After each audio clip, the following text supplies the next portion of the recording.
সাগরে যে ভেসে বেড়ায় বড় বড় নৌযান, জলযান, আপনারা দেখেছেন কিনা জানি না। এই যে icon of the ocean, Titanic জাহাজের চেয়ে 10 গুণ বড় জাহাজ আমি দেখে এসেছি পশ্চিমা দেশগুলোতে।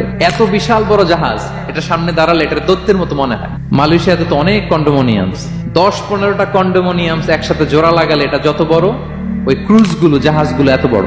এক একটা জাহাজের ভেতরে 3000-4000 হোটেল রুম আছে, 8-10টা রেস্টুরেন্ট আছে, ফুটবল স্টেডিয়াম আছে, থিম পার্ক আছে, বিশাল একটা এন্টায়ার সিটি। এই বিশাল ক্রুজ গুলো, icon of the sea, virgin voice, royal Caribbean, এগুলো সাগরের উপর দিয়ে ভেসে বেড়ায়।